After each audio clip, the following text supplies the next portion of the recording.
Senhoras e senhores, boa tarde. É com muita satisfação que, na qualidade de diretora da ENAMAT, dou as boas-vindas a todos os participantes do curso de formação continuada sobre as relações de trabalho em meio à pandemia do coronavírus, que atendem às competências dos eixos formativos contidos nas normas da ENAMAT. Ficamos felizes porque recebemos inscrições de magistrados de todo o Brasil. São centenas de participantes, juntos num momento único da história da ENAMAT e de nosso país. Saúdo, sim, todos os que nos assistem. A ideia de um curso totalmente online surgiu da necessidade de ampliarmos o leque de formação dos nossos magistrados em momento de distanciamento social. Isso não significa abandonarmos os nossos cursos em EAD. Ao contrário, atualmente está em andamento um curso sobre a Revolução 4.0 e estamos com as inscrições abertas até o dia 8 de maio para um curso sobre instrução probatória, totalmente à distância. Além disso, está sendo elaborado o conteúdo de um curso sobre negociação e conciliação e ainda pretendemos promover outros cursos com base no levantamento de necessidades feito com todas as escolas regionais no mês passado. Sem prescindir do EAD, abriu-se essa nova possibilidade de capacitação, com cursos e eventos online, inspirados nas lives que têm ocorrido em todo o Brasil, inclusive algumas sendo promovidas pelas escolas regionais. Dessa forma, com respaldo do Conselho Consultivo da ENAMAT, decidimos promover este curso de 8 horas aula, sobre as matérias mais importantes e desafiadoras para os magistrados que compõem a Justiça do Trabalho brasileira. A ENAMAT tem como missão proporcionar aos magistrados do trabalho formação profissional de conteúdo tecnicamente correto, eticamente humanizada e comprometida com a solução justa dos conflitos. E para cumprir essa missão, em momento de proibição de encontros presenciais, procuramos nos reinventar. São novos tempos, mas continuamos sempre obrigados a dar respostas para as demandas que nos são apresentadas, sejam elas de fácil ou de difícil solução.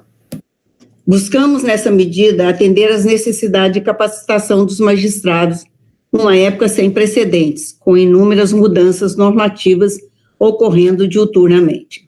Como se sabe, o governo federal tem editado uma série de medidas provisórias a fim de regular as relações de trabalho diante dessa situação de excepcionalidade, com várias empresas sendo compulsoriamente fechadas, temporariamente ou não, e sendo compulsoriamente também obrigadas a manter o salário dos seus empregados. Diante dessa realidade, voltamos nossos olhos às medidas provisórias 927 e 936, que entendemos ser as mais significativas dentro do atual contexto. Tudo o que é novo exige adaptação. Sabemos que não está sendo fácil para muitos se adaptar a esse trabalho remoto compulsório. Muitos precisam descobrir novas habilidades, lidar com ferramentas computacionais antes desconhecidas. Estamos sendo desafiados a reprogramar nossas vidas, a redefinir nossas relações familiares, a redesenhar nossos lares. A nossa casa deixou de ser apenas o nosso refúgio. Tornou-se nosso gabinete, nossa academia de ginástica, nosso ambiente escolar. Conscientes desta dificuldade em conciliar os deveres profissionais e os novos desafios domésticos, criou-se uma programação condizente com esse momento de rearranjo pessoal. Este primeiro curso online tem um formato que permite a compatibilização dos papéis que todos nós desempenhamos enquanto magistrados e em nossa vida pessoal. Serão 2 horas por dia, com 2 aulas de 1 hora em cada dia. Assim, de segunda a quinta, nesta semana teremos 2 aulas das 15 às 17 horas. Os temas das aulas de hoje serão gerais. Por uma questão de agenda, tivemos que inverter as falas de hoje em nossa programação. e teremos primeiro como expositor o professor Fred Didier, que muito nos honra com sua presença. Em seguida, teremos a exposição da ministra Cristina Peduzzi, que falará sobre as medidas adotadas pelo TST neste momento de crise da pandemia do coronavírus. Amanhã, seguindo nossa programação, teremos 2 exposições sobre a medida provisória 927, a primeira a ser feita pelo ministro Douglas Alencar e a segunda pelo juiz Paulo Eduardo, do TRT da 2ª Região. Na quarta, serão 2 apresentações, uma pelo ministro Agra Belmonte e a outra pelo ministro Alexandre Ramos, ambos tratando da MP 936. No último dia, será uma abordagem processual, o juiz Júlio Weber, do TRT da 24ª, falará sobre tutelas provisórias, e a desembargadora Tereza Astro, da 15ª, falará sobre mandado de segurança. Como se observa, é uma programação elaborada com o intuito de fornecer conhecimentos teóricos e práticos para enfrentamento das demandas que já estão surgindo e que, claro, eclodirão nos próximos meses em virtude desse novo emaranhado normativo desafiador de uma compreensão da realidade em consonância com esse momento ímpar na vida de cada um de nós. Esclareço por oportuno que há necessidade de 3 registros de presença por todos os participantes em cada dia, um no início da primeira aula, outro no começo da segunda aula e um terceiro no final dos trabalhos de cada dia. Também é necessária a realização de uma atividade avaliativa, segundo as normas da ENAMAT. O link para avaliação será disponibilizado no último dia, na quinta-feira. Informa ainda que, por dificuldades operacionais, não será possível a realização de perguntas aos nossos professores neste primeiro curso online. Estudaremos a possibilidade de haver alguma interatividade, caso haja outras atividades formativas telepresenciais pela ENAMAT. Desculpe. Por fim, agradeço a presença e a atenção de todos e passo a palavra ao professor Fred Didier, a quem reitero os agradecimentos e que, por certo, nos compartilhará os seus elevados conhecimentos com todos os participantes deste curso. Muito obrigada. Professor, com a palavra. Muito obrigado, boa tarde a todos, boa tarde a todas. Muito obrigado, ministra Dora, caro Platon, caro Benhur, todo mundo que está assistindo aí, parece que tem muita gente assistindo, né, pelo que fui informado, e para mim é muita responsabilidade vim conversar com vocês aqui de casa, né, então eu estou em casa, como vocês devem ter percebido, acho que quase todos estão em casa, estamos em casa cuidando das nossas famílias e da nossa saúde, e falar sobre um tema, primeiro falar para a ENAMAT, para mim é muito caro, porque eu tenho um vínculo muito próximo com a instituição TST. A instituição TST é uma instituição que é, primeiro, muito carinhosa comigo, desde sempre, e a qual eu me liguei formalmente quando fui aquinhoado com a comenda do Mérito Judiciário Trabalhista, em 2015, que o TST me deu. E agora eu sou um membro de uma ordem, né? Uma ordem, eu sou um grão, um cavaleiro da ordem, portanto me vinculo formalmente ao TST, portanto sempre que vem um convite do TST, eu me sinto não só honrado, mas também obrigado a atender o convite com essa casa, que é uma casa muito carinhosa comigo. E esse tema foi um tema que me foi sugerido pelo ministro Douglas, talvez esteja assistindo também nesse momento. Ele queria que eu falasse sobre a questão da autonomia, né, da autonomia da vontade, né, e o direito do trabalho e o processo do trabalho, que você imagina que processo é a minha área de especialidade. Ele gostaria que eu fizesse algumas reflexões. E vejam, meus caros, já começando a falar sobre isso, né? Esse tema é um tema que me é realmente muito, muito caro. Eu já reflito sobre ele há muito tempo. Eu tive uma orientanda de doutorado chamada Maria Paulo Rebelo, defendeu o doutorado no ano passado na Federal da Bahia, e a tese de doutorado dela foi sobre negócios processuais trabalhistas, tanto a autonomia da vontade no âmbito processual e no âmbito do processo do trabalho. Uma tese, inclusive, muito grande, defendida perante a UFPA, ainda não virou livro, mas já foi defendida, inclusive acho que até que vocês conseguem encontrá-la no repositório de teses da UFBA. E esse tema da autonomia da vontade vem sendo estudado por mim há um certo tempo, a partir de algumas premissas que eu gostaria de destacar para vocês. Vejam, vou pegar aqui um marco temporal, vamos até meados dos anos 80 do século passado, portanto, algo em torno de 35 anos. 35 anos, para a gente poder se posicionar historicamente. O pensamento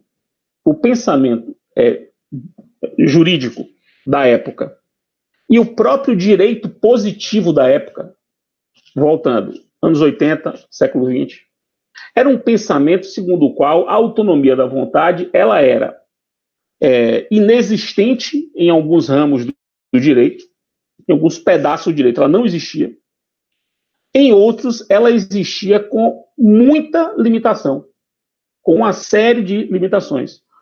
O pensamento todo era um pensamento para diminuir a autonomia da vontade em áreas a ela interditadas totalmente, como, por exemplo, no direito penal. Direito penal dos anos 80, a autonomia da vontade era zero. Há áreas em que a autonomia da vontade era muito restringida, como, por exemplo, o direito do trabalho. E o direito público, de um modo geral, ainda nos anos 80. Por que eu coloquei os anos 80 como marco? Porque eu visualizo, pelo menos desde 1985 até hoje,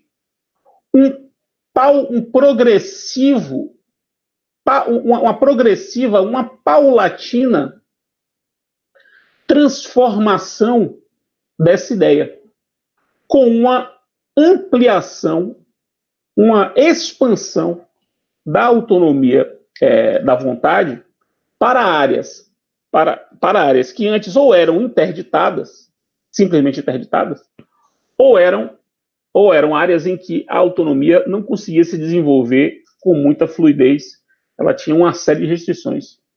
Vamos pensar no direito público, que é uma área, conforme eu disse, em que a autonomia ou praticamente não existia, ou era muito restrita em meados dos anos 80.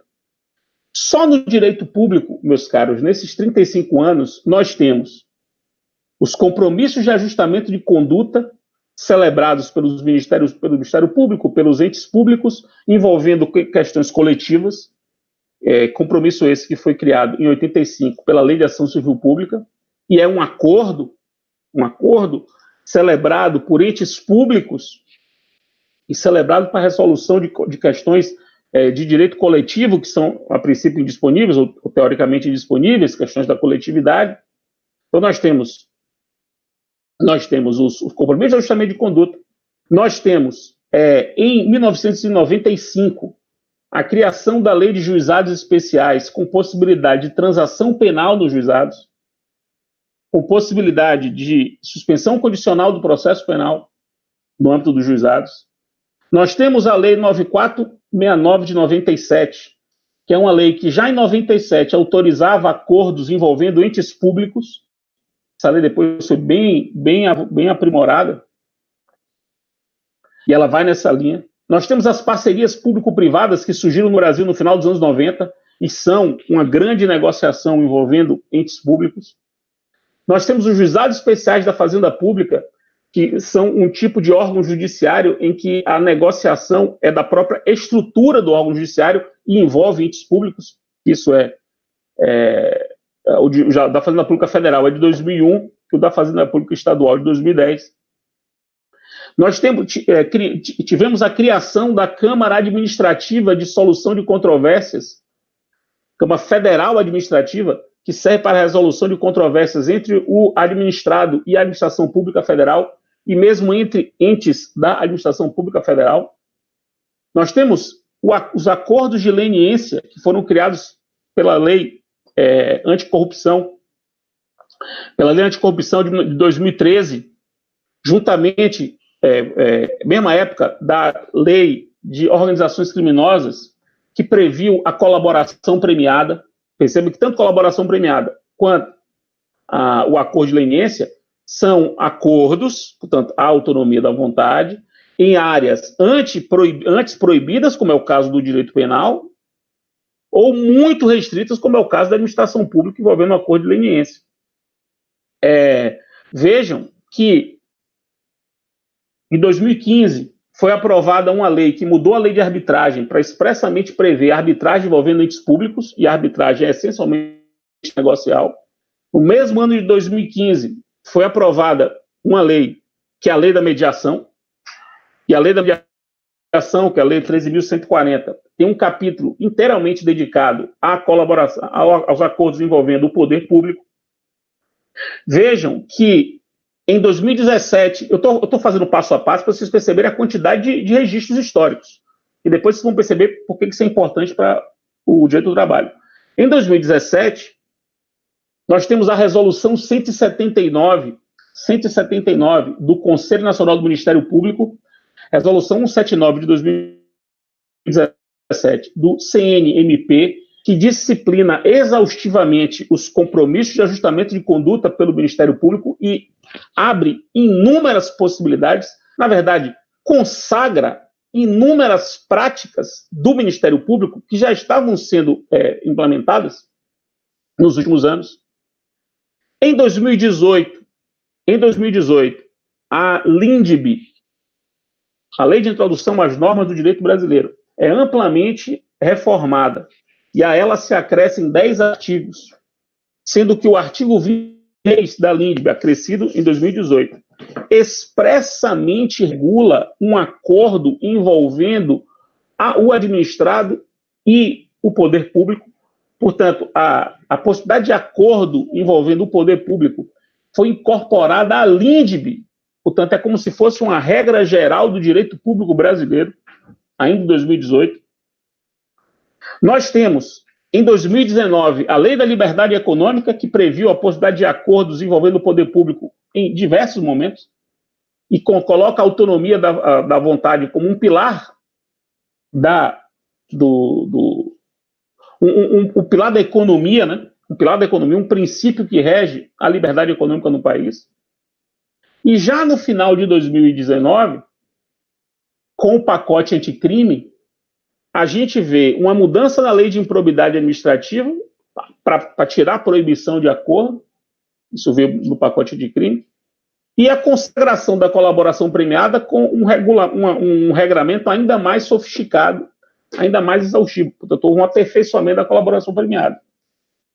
O que isso tudo mostra, meus caros? E veja que eu fui de 85 até 2019. O que isso tudo mostra? Mostra que... e faltou um dado importante. Nesse meio tempo, em 2015, foi aprovado o Estatuto da Pessoa com Deficiência. E o Estatuto da Pessoa com Deficiência, ele muda a chave mental que orientava as nossas reflexões sobre o modo como lidar com a autonomia da vontade de quem tem alguma deficiência mental, algum tipo de restrição cognitiva. O Estatuto da Pessoa com Deficiência, ele inverte. Quer dizer, as pessoas com deficiência passam a ser, a priori, capazes. A incapacidade delas será constatada sempre caso a caso e será sempre modulada caso a caso. Porque a intensidade da incapacidade variará de acordo com a intensidade da deficiência, né, e o tipo de deficiência. O que é uma obviedade. Mas até então a gente não se preocupava com isso.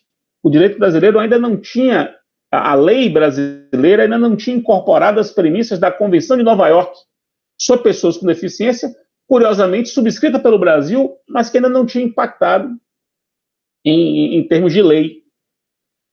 O CPC de 2015 também, ele aposta muito nisso e, inclusive, aperfeiçoa a redação estimulando a soluções consensuais do conflito, colocando, inclusive, as soluções consensuais do conflito como soluções prioritárias. É o que diz o artigo 3º, parágrafo 2º do CPC. Pois bem, meus caros, o que eu quero dizer com esse traçado histórico que eu fiz? Essa quantidade impressionante de atos normativos, ora legais, ora administrativos, que cada vez mais vão dando mais força, e expandindo mais a autonomia da vontade. Isso me parece, e aí é o ponto que eu quero começar a minha exposição envolvendo o direito do trabalho, isso me parece que é o espírito do tempo. Ou seja, o momento histórico é um momento que eu venho chamando, já chamei em alguns lugares, um momento de recapacitação. O que é essa recapacitação? É o direito voltando os olhos ao indivíduo e devolvendo ao indivíduo alguma parte que lhe havia sido tirada de autonomia, de poder de autorregramento. É claro, e eu espero que vocês compreendam o que eu quero dizer, é evidente que em um determinado momento histórico, lá atrás, em que essa autonomia do indivíduo era muito grande, gerou uma série de abusos, evidentemente. Esses abusos foram sendo controlados e contidos pelo direito, ora pelos tribunais, ora pelo próprio legislador, que iam percebendo que a autonomia da vontade não poderia ser exercida livremente, em qualquer circunstância, porque seria uma autonomia meramente formal e não substancial. As pessoas, de fato, em muitas situações, não podem opinar, não tem como decidir, não há opção para elas. E, portanto, você não pode falar em autonomia da vontade se não houver opção. E o século XX, sobretudo a primeira metade e logo depois do pós-guerra do século XX, foi um século para isso, para que o direito fosse construído de modo a domar a autonomia da vontade, para que ela não levasse as pessoas a situações inadmissíveis, né, situações inaceitáveis. Essa é uma conquista do século XX que a gente não pode ignorar. É natural, no entanto, nos fenômenos históricos, que a gente que ocorra aquilo que se chama de volta do pêndulo. Volta do pêndulo. Você pegar um pêndulo de um relógio e puxar o pêndulo muito para um lado, quando você largar, o pêndulo vai para o outro lado, imediatamente. E depois ele volta, e quando volta, já não volta para o ponto de partida, já volta para um ponto menor. E nesse vai e vem, chega um ponto que ele vai e equilibra no centro. A história funciona muito assim. Você tem uma autonomia plena e ilimitada, portanto, está lá no extremo, aí você puxa para o outro extremo, que é tolher a autonomia, segurar a autonomia, porque ela é perigosa. E é natural que nesse concerto de forças, nessa harmonização de forças em direções opostas, ou em sentidos opostos, você chega a um ponto de equilíbrio. A impressão que eu tenho é que os últimos anos são anos de volta do pêndulo. Não volta para o que era, porque a volta do pêndulo não volta para o que era nunca. Isso é uma questão de física. Você larga o pêndulo e não volta para onde saiu. Ele volta para um ponto mais à frente. Estamos numa volta do pêndulo, não para voltar ao que era no século XIX, mas para chegar a uma situação em que você devolva alguma quantidade de autonomia, mas que continue protegendo aquela pessoa. Quer dizer, você devolve a autonomia para protegê-la, não para desprotegê-la. O ideal da proteção é um ideal que não pode ser ignorado. O paradigma da proteção não pode ser ignorado. Pois bem, o direito do trabalho, me parece, está inserido nisso. Não é por acaso que as últimas grandes leis trabalhistas foram leis que apostaram muito na autonomia, ora autonomia coletiva, ora autonomia individual. Os senhores sabem disso, não preciso nem dissertar sobre isso. Houve uma aposta. Essa aposta, para muitos foi uma aposta exagerada, para outros tantos não foi uma aposta exagerada, foi uma aposta boa. O certo é que houve uma aposta. E é uma aposta que, por si, ou seja, como política, não pode ser considerada inconstitucional. Você não pode dizer que é inconstitucional o legislador dar mais autonomia à pessoa. Não pode. A inconstitucional, em tese, não dá.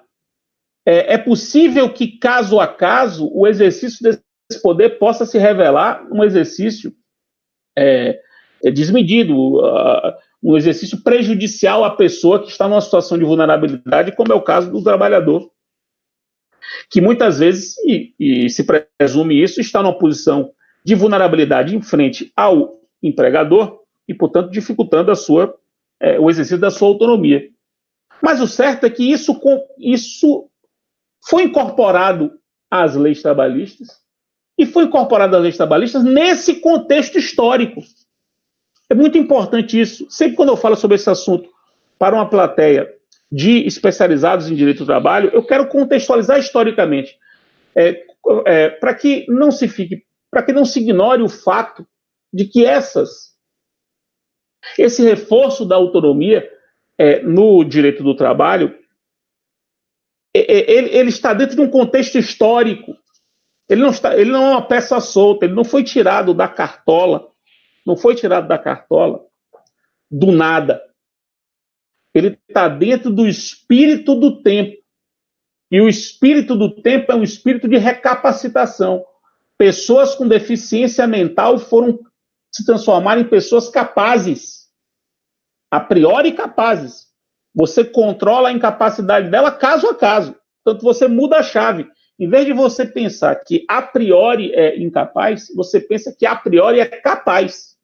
E aí, caso a caso, resolve. Então, o raciocínio deixa de ser um raciocínio em tese, a priorístico, para ser um raciocínio a posteriori, um raciocínio caso a caso.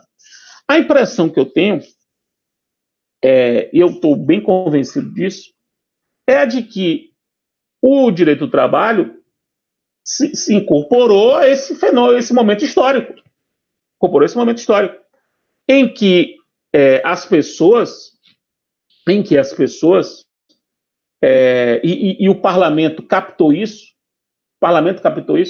é preciso que se entenda uma coisa que eu aprendi no meu tempo de CPC na Câmara dos Deputados. O parlamento, ele é muito representativo mesmo de boa parte das camadas do povo brasileiro.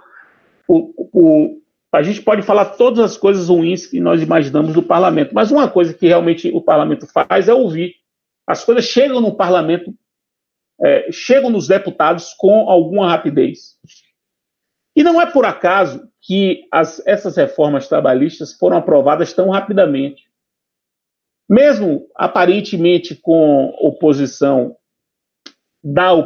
dos partidos de esquerda, foi muito rápido. Isso é um sinal, assim, eu posso, pelo que eu aprendi, de que há um certo consenso, de que há um limite de disponibilidade que o trabalhador tem de ter como regra.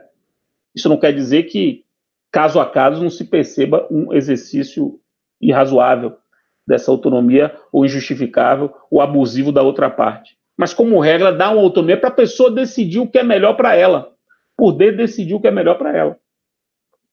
Então, esse ponto é um ponto muito importante no meu modo de ver.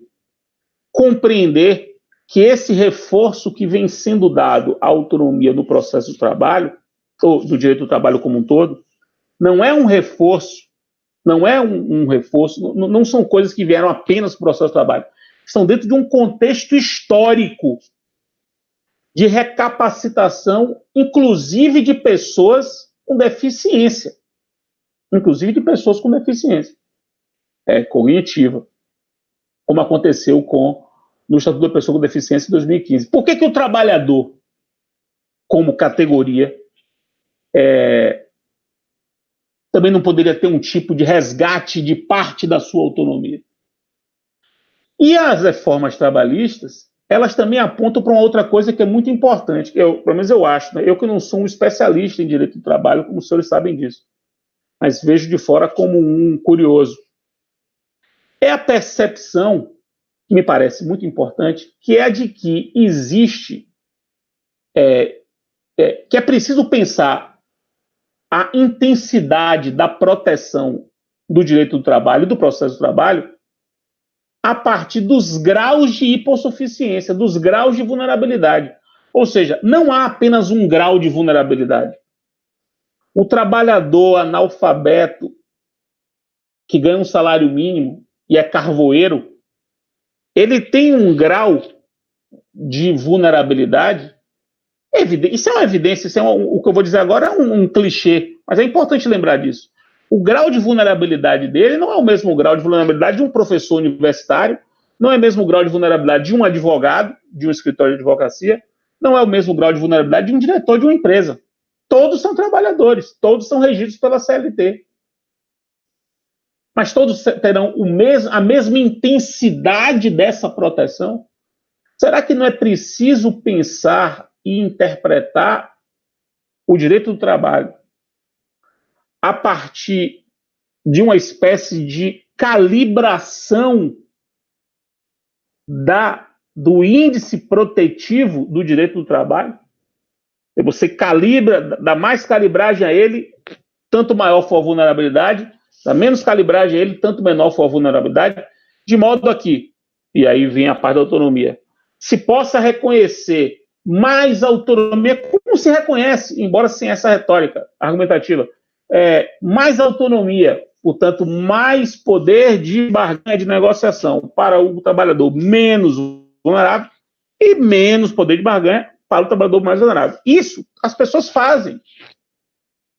Os juízes fazem claramente. A legislação aponta nesse sentido. Já aponta quando permite arbitragem para trabalhadores com renda maior. É um exemplo. Mas será que isso não vale para a gente pensar na autonomia? Autonomia como categoria importante do processo de trabalho. Será realmente que vale para qualquer caso, para qualquer tipo de trabalho, qualquer tipo de vínculo de trabalho, a premissa de que o trabalhador, perante o empregador, ele não tem como optar, não tem como decidir, portanto a autonomia dele é zero? E vejam a importância disso, e vejam como as coisas podem ganhar um matiz diferente em tempos de pandemia. Eu andei pensando muito sobre isso. Esses tempos de pandemia são tempos em que, evidentemente, as pessoas buscam maior proteção porque se sentem mais fragilizados. Isso é evidente. Ao buscar mais proteção, há uma tendência de você diminuir a valorização da autonomia, porque eu quero que alguém me proteja, então eu abdico da minha autonomia para buscar proteção a alguém que tende a ser mais forte do que eu. Então, é possível que se construa um discurso de que, em tempos como esse que nós estamos vivendo, aí sim é que a autonomia não pode prevalecer, porque ninguém tem condições de decidir, de optar em momentos assim. Notem que, se isso extrapolado serviria para qualquer tipo de ato jurídico, não apenas para atos trabalhistas, porque também se pode falar isso até para casamento. A pessoa decidiu casar nesse momento, pode ter casado pensando que ia morrer daqui a 3 meses e casa logo. Até o ato de casar pode ter sido comprometido em sua vontade por conta desse clima que está vivendo. Então, essa argumentação que extrapolada pode servir para comprometer a validade de atos de um modo geral, no direito do trabalho ganha reforço na medida em que, todos sabem, o direito do trabalho é um direito protetivo. Mas aí, de outro lado, eu penso, são reflexões, né? Será que exatamente por causa da pandemia não é preciso transferir para a pessoa que está sentindo os efeitos da pandemia na sua vida de modo diferente, evidentemente, do que uma outra pessoa sente na sua respectiva vida? Cada pessoa sente os efeitos, evidentemente, de forma diferente. Então, será que também não seria um momento em que você tem que permitir que a pessoa possa, a partir dos efeitos desse problemaço que nós estamos vivendo na sua vida, decidir o que é melhor para ela? É uma reflexão sincera. Será que é possível tirar isso de um empregado que pode negociar, fazer algum tipo de acerto com o seu empregador ou via sindicato? Um acerto que, em tempos não pandêmicos, poderia ser visto como uma coisa prejudicial, mas que em tempos pandêmicos ele mesmo entende que é bom para ele, para preservar o vínculo que ele tem. Veja que é realmente uma reflexão, eu não tenho resposta para isso. E o meu lugar de fala, que eu sei, pode comprometer a minha análise. Evidentemente pode comprometer. Eu tento, na medida do possível, ter a empatia de poder pensar como o outro e tentar me colocar no lugar do outro, mas evidentemente eu sou eu e todas as minhas circunstâncias. Mas a impressão que eu tenho é que, embora eu reconheça que em tempos de pandemia a gente pode pensar em restrições à autonomia da vontade, isso não significa que essas restrições, no tempo de hoje, possam levar a um tipo de reflexão sobre a autonomia da vontade do século XIX, ou de início do século XX. É preciso pensar essa autonomia da vontade já no paradigma de um direito que reconhece cada vez mais a autonomia da vontade. E isso, voltando com essas reflexões todas, para que todos nós possamos pensar juntos. Eu não tenho respostas muito claras para isso. A minha análise é uma análise de contexto e de tentando perceber um tipo de movimento histórico e tentar não ser reacionário, compreendendo o reacionário como aquele que reage ao que é novo. Isso que o adjetivo reacionário é nesse sentido, né? Eu tento não ser reacionário, eu tento não ser uma pessoa que reage a tudo aquilo que muda as minhas estruturas mentais. Tento ser. Então, será que isso não exige, esse movimento histórico todo não exige da gente uma reflexão? E aí eu avanço para tratar da autonomia da vontade no processo do trabalho. E aí não só no direito material do trabalho, mas no processo do trabalho. Acho que boa parte de vocês sabe que o CPC de 2015, ele tem como uma de suas grandes novidades, e para mim é a maior novidade, a possibilidade de ampla negociação em matéria de processo. Ou seja, ampla negociação, a autonomia das partes para negociar mudanças nas regras do seu processo é muito ampla no CPC, com base no artigo 190. Essa é uma grande mudança que vem sendo cada vez mais difundida no âmbito do processo civil, vem sendo incorporada em outras leis. Veja que a Lei de Liberdade Econômica expressamente se refere a negócios processuais celebrados pelo poder público. A Lei da Transação Tributária, que acabou de ser aprovada agora, em 2 semanas foi aprovada a Lei de Transação Tributária, expressamente prevê negócios processuais em execuções fiscais. Expressamente. Portanto, tudo na linha do que o Código previu em 2015. Então, é algo que está sendo muito implantado, muito concretizado. Será que não cabe negócios processuais trabalhistas? Será que não cabe? Veja, o TST editou a conhecidíssima Instrução Normativa 39, de 2016, em que ele, naquele primeiro momento, que foi logo um dia antes, ou 2 dias antes do início da vigência do Código, o TST, no primeiro momento, disse que o artigo 190 não se aplicaria ao processo do trabalho. Já de cara. Mas só o 190. E 4 anos depois, né? 4 anos depois dessa instrução, eu me pergunto se não é o caso de o TST repensar isso. É algo que eu coloco em debate de forma muito franca na ENAMAT. Será que não é o caso de repensar? Será que de fato não se admitem negócios processuais trabalhistas de um modo geral? Vamos pensar aqui comigo. A palavra conciliação e a palavra negociação, elas são usadas na Constituição Federal no contexto do âmbito trabalhista. Perceba, conciliação e negociação não parecem ser termos constitucionais ou termos costumeiramente constitucionais. mas nossa Constituição utiliza os dois termos. E utiliza os dois termos no contexto do direito do trabalho. No contexto do direito do trabalho. Ou seja, o direito do trabalho nosso, ele é constitucionalmente estruturado com base em negociação e conciliação. Constitucionalmente. Já vem de lá de cima. Por que essa conciliação, essa negociação só pode se dar em direito material? Quer dizer, os sindicatos podem negociar salário, mas não podem negociar qual é o perito do processo? É isso? Porque negociar qual é o perito do processo é um negócio processual. Quer dizer, eu posso negociar jornada de trabalho, posso negociar salário, mas não posso negociar quais são as regras de distribuição dinâmica dos ônus da prova?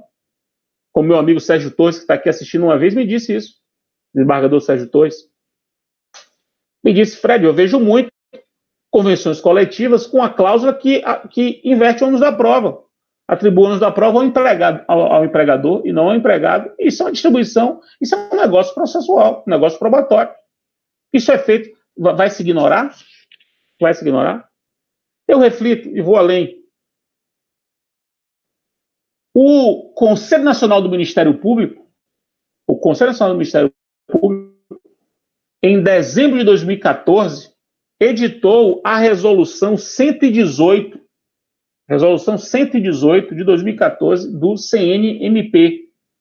118 de 2014 do CNMP. Essa resolução tem um capítulo dedicado aos negócios processuais celebrados pelo Ministério Público. Então, o CNMP expressamente autoriza que o Ministério Público brasileiro coloque convenções processuais nos TACs, nos compromissos de ajustamento de conduta. Eu pergunto, o Ministério Público do Trabalho não pode? O Ministério Público do Trabalho será o único Ministério Público do Brasil que não pode inserir convenções processuais nos seus compromissos de ajustamento de conduta? Me parece que não. Me parece que isso não faz o menor sentido. Será realmente que nós vamos proibir negócios processuais que melhorem o processo para o trabalhador? Porque é preciso abrir a cabeça para perceber que nem todo negócio processual não do trabalho será um negócio processual que vai prejudicar o trabalhador.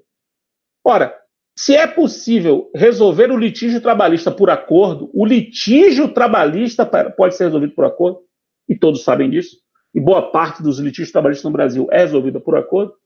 Por que nessa solução do litígio trabalhista, que é feita por acordo, em audiência, no mais das vezes, nela não pode haver uma cláusula que diga o seguinte, caso a parcela do acordo não for paga, a execução deste acordo vai estar sob a seguinte regra: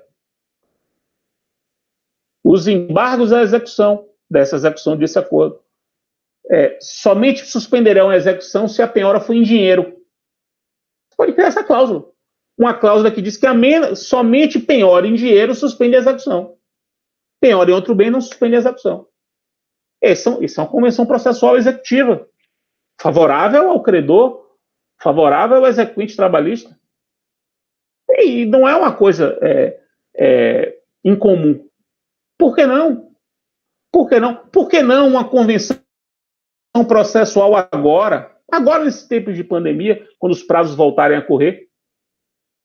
Os prazos vão voltar a correr em maio. Por que não uma convenção processual em um determinado processo em que as partes acordam suspender o processo? Ou aumentar o prazo para as partes se manifestarem.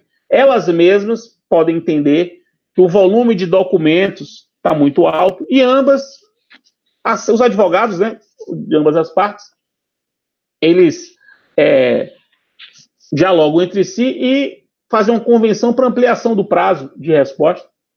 Por que não? Eu tive um caso, inclusive, trabalhista. Um caso que aconteceu há 10 anos. 10 anos? Talvez 8 anos. 8 anos. Veja que caso interessante. Eu era advogado do réu. E aí, proposta ação trabalhista, o meu cliente foi citado. Entre a citação e a realização da primeira audiência, demorou assim uns 30 dias. Nesses 30 dias, eu procurei o advogado do reclamante para tentar ver se a gente construiu um acordo. E foram 30 dias negociando esse acordo. Pronto, fizemos o acordo. Chegou na audiência, levamos o acordo, o juiz homologou o acordo. Pronto, homologou o acordo, nos termos do acordo, e extinguiu o processo. Só que por um vacilo nosso, talvez porque estávamos muito entusiasmados com o fato de ter terminado o processo, a gente não percebeu que o seguinte, que o juiz, ele homologou o acordo, mas se valeu de um modelo de homologação do acordo que estava no computador dele, que é um modelo geral de homologação de acordo. Ele se valeu daquele modelo, homologa o acordo nos termos tal, e no modelo do juiz havia uma série de cláusulas do acordo, que eram cláusulas incompatíveis com o que foi acordado. Portanto, ele homologou nos termos do acordo, mas acrescentou cláusulas que vieram no modelo dele, de homologação, que eram incompatíveis com o modelo que ele tinha homologado. Veja que coisa. Quando saiu a sentença, quando saiu a publicação, a gente viu isso, eu fiquei desesperado, né? Porque o advogado do réu, fiquei desesperado. Liguei para o advogado do autor, contei o que aconteceu, ele falou assim, Fred, não se preocupe, vamos, eu e você, advogados de autor e réu, percebam bem isso, advogados de autor e réu, vamos ambos entrar com embargo de declaração em litisconsórcio. Nós entramos com embargo de declaração em litisconsórcio. O reclamante e o reclamado, em litisconsórcio, embargaram a sentença. Só para mostrar que ambos estavam um não estava querendo protelar o processo. Porque se eu embargasse, o juiz poderia entender que eu estava querendo protelar o processo. Achar que eu estava de má fé, que eu fiz o acordo, advogado da reclamada, fiz o acordo, queria protelar embargando. Para evitar esse tipo de coisa, embargamos juntos. E o juiz acolheu os embargos e corrigiu a decisão. Esse tipo de comportamento é um comportamento que prejudicou alguma das partes? Não prejudicou. Por que esse tipo de comportamento, que sempre foi direcionado para resolver o litígio trabalhista, não possa agora ser relacionado, utilizado para a solução, para uma mudança do processo? Eu vou dar um outro exemplo que me parece importante para vocês perceberem como o negócio processual no âmbito do trabalho pode ser útil. Eu tive um caso meu, não era trabalhista, mas o exemplo serve. Um caso meu que vinha se arrastando há 20 anos. 20 anos. Não era nem comigo, eu peguei esse caso só 5 anos atrás. Mas era um caso de 20 anos. Peguei o caso, chegou num ponto tal em que a outra parte já não podia mais fazer nada, ela não podia entrar com nenhum recurso, ela não tinha mais o que fazer. Aí ela me ligou, o advogado da parte me ligou, dizendo assim, Fred, já não tem mais o que fazer, agora vamos fazer um acordo. Agora vamos fazer uma proposta de acordo séria. Só que meu prazo para pagar sob pena de multa vence depois de amanhã. E eu sou uma empresa que tem conselho de administração. Eu não posso fazer um acordo sem passar pelo conselho.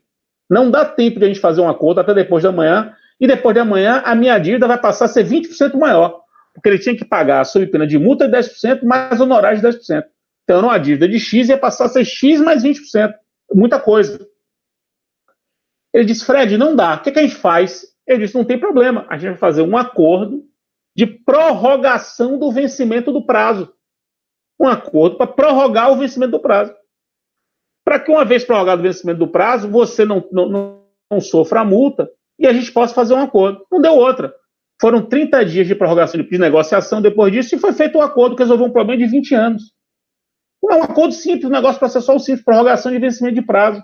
Isso não está dentro de um contexto trabalhista? Quer dizer, se eu posso fazer uma negociação para resolver o litígio trabalhista, por que eu não posso fazer uma negociação para dizer o seguinte, olha, vamos resolver o litígio trabalhista, mas o prazo vai vencer amanhã, para evitar o trânsito de julgado, vamos prorrogar o vencimento desse prazo. Isso prejudica o trabalhador, necessariamente? Então, é uma reflexão que eu faço. E tem uma última reflexão. O próprio CPC diz que negócios processuais celebrados por pessoas em manifesta vulnerabilidade são nulos. Então, se um negócio processual celebrado por um trabalhador em manifesta vulnerabilidade lhe prejudicar, ele é nulo. Isso o próprio direito positivo já determina. O próprio parágrafo único do artigo 190 do CPC já determina isso. já determina que negócios celebrados por pessoas em manifesta situação de vulnerabilidade são nulos. Isso, claro que vale para o processo do trabalho, evidentemente. E é claro, estabelecendo a premissa que eu voltando à premissa que eu estabeleci aqui, que se nós pensarmos na possibilidade de calibrar o índice de proteção, a intensidade da proteção, a depender da intensidade da vulnerabilidade, como eu sugeri, é claro que o negócio processual celebrado por um carvoeiro analfabeto, que recebe um salário mínimo, trabalha numa mina de carvão no interior do Brasil, vai ser olhado com olhos muito diferentes do negócio processual celebrado por mim. Eu, professor Fred Didier Júnior, processualista, que muitos de vocês conhecem, sou também seletista, sou também trabalhador. Um negócio processual celebrado por mim será visto por um juiz do trabalho, eventualmente, com os mesmos olhos do negócio processual celebrado por esse outro carvoeiro, por esse trabalhador carvoeiro? É claro que não. É claro que não pode ser. Mas isso quer dizer que não cabe negócio processual trabalhista? Não pode chegar a essa conclusão. Eu não posso dizer que porque há trabalhadores em situação de manifesta vulnerabilidade, em nenhum caso cabe negócio processual trabalhista, ignorando todas essas circunstâncias que eu falei. Desde que há negócios processuais trabalhistas que favorecem o trabalhador, até o fato de que há negócios processuais trabalhistas coletivos, celebrados entre os sindicatos, ou celebrados pelo Ministério Público. E não se poderia restringir essa possibilidade. Pois bem, meus caros, perceba que as reflexões sobre autonomia, no âmbito do trabalho, elas ganham uma dimensão nova, indiscutivelmente, tendo em vista essa crise pandêmica que nós estamos vivendo. Uma crise que tende a nos puxar para voltar a um tempo em que o trabalhador tinha zero ou próximo disso autonomia, tende a nos puxar, mas eu reflito se não é o caso de a gente fazer uma ponderação, aumentando um pouco a proteção, porque os tempos de pandemia exigem um aumento de proteção, eu não tenho dúvida disso, mas esse aumento de proteção não a ponto de zerar ou de eliminar a possibilidade de um indivíduo, trabalhador, poder, em alguns casos, entender, decidir o que é melhor para ele. Então eram essas minhas considerações. Espero que eu tenha conseguido despertar em vocês alguma curiosidade para refletir e repensar sobre esse assunto. Muitíssimo obrigado.